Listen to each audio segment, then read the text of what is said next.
Hello my friends.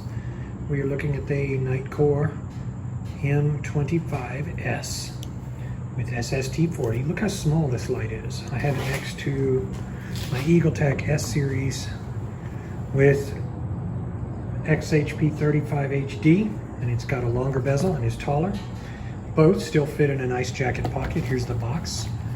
MH25S came with the O-ring and the clip, which I put on there, as well as the lanyard. We have the battery 18650 adapter. I believe that's the 18650 adapter. We have the charging cord, the case, instruction manual, and all the stuff that you see. So of course we are waiting for nightfall to take this son of a gun out. EagleTech 25R with XHP 35 HD. Nice 1800 lumens, 1850. I think it's a little above 2000 before an initial step down. One of my favorite little throwers for pocketable uses. And I'll show you in a minute how both of these lights stack up. I'm comparing the MH25S to this little contender because it's pretty equal in performance and throw and quality. And now the MH25S with SST-40, about equal in brightness and very throwy. When I use this light, it feels like a thrower and definitely has a good button response. One of the ways I send a light back is if I go to turn it on and it flickers at all, I send it right back. But this so far feels like a very reliable and tough light. You can see how small that is. You get all these videos about this light. Let's turn it down.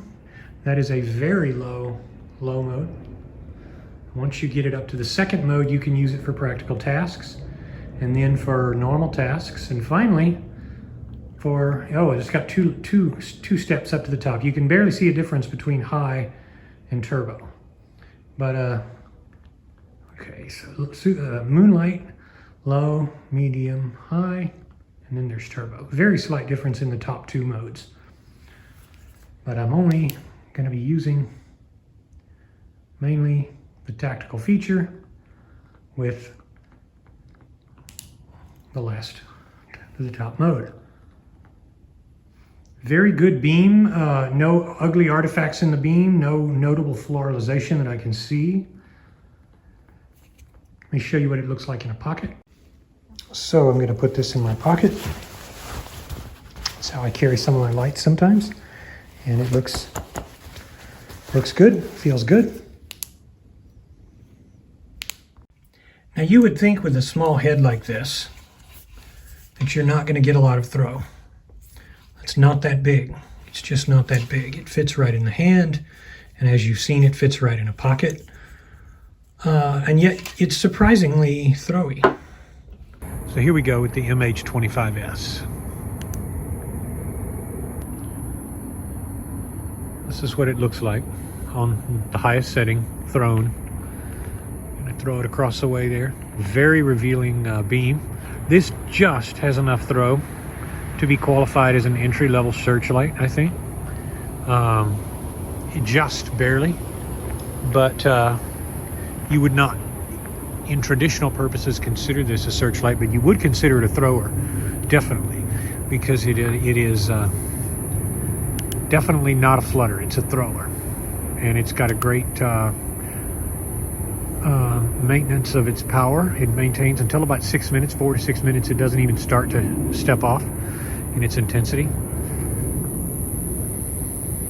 And one of the things about this light is that it is so beautiful in terms of no artifacts in the beam.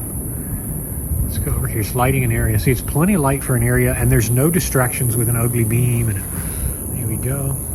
See, it's a barreling swath of light.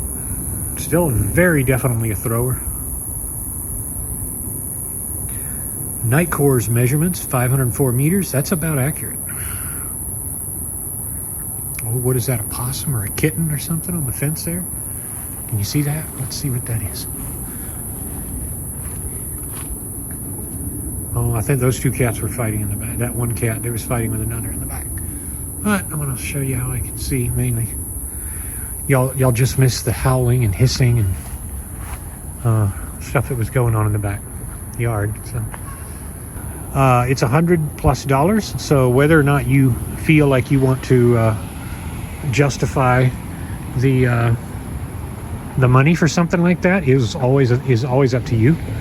But to me, when you're going with budget throwers like C8s and stuff like that, you do notice the quality difference between a premium brand light and like something like a C8 from China that's, you know, made by some guy, essentially a factory of guys just trying to make a buck. There's a huge difference in quality.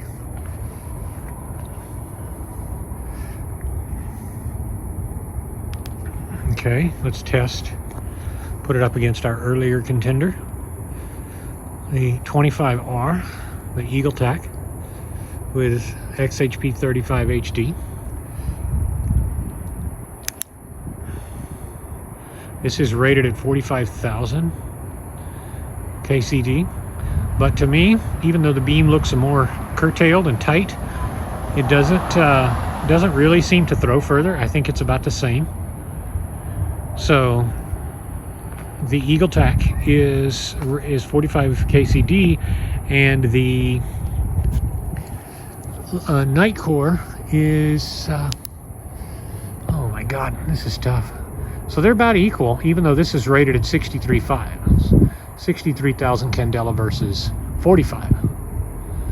So that's about as good as I can do. Let me do it up against the wall here. So you can see in brightness they are equal, and in throw there might be a slight advantage to either one. But technically it's supposed to be the Nitecore that's longer throw. I don't know how that's possible, even though the reflector size is bigger. Let's see. Okay. This is tough to hold the lights like this. You call it. You call it. I can't tell which is actually the superior light. I know that this is the most pocketable, and it's light. It is not head heavy, despite the fact that it looks like it might actually be, but it's not. The little mode button here is very impressive because it's not chintzy and weak. It is actually, let me turn this one off again. It is a nice, I think it's 10 lumens or 4 lumens or something really low. And here it is on the next lowest, about 45. I forget the measurements of these. Now we're up to nice brightness again, and then we're up to back where we were. So the gasket that covers the port for the Type-C charger is actually really doesn't feel weak. It doesn't feel like it's going to come off. It feels very secure and strong. That's another benefit. I'm not going to take this on like a full walk because I don't think there's a point. It's really not a long range light. It's just a mid-range light.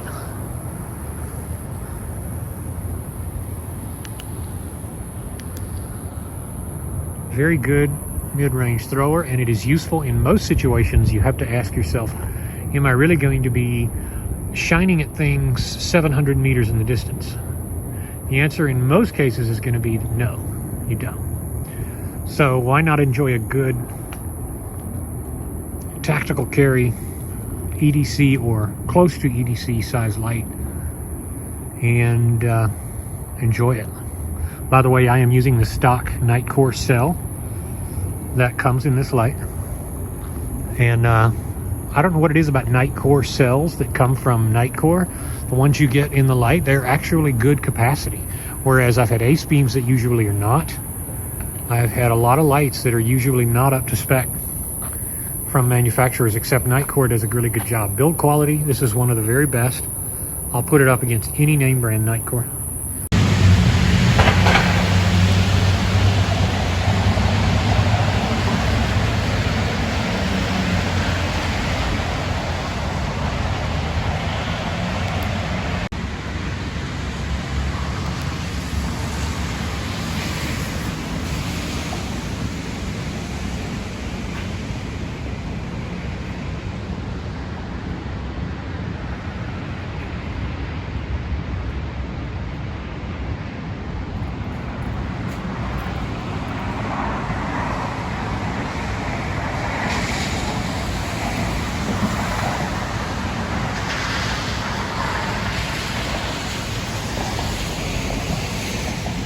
stormy morning.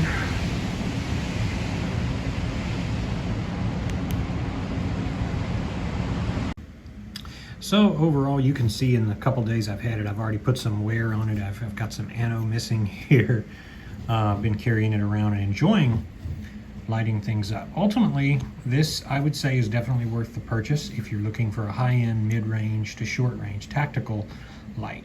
It's definitely worth its value, and while you do pay more, you still get to enjoy a light that you can count on to perform well when it is needed. So with that said, signing out until next time.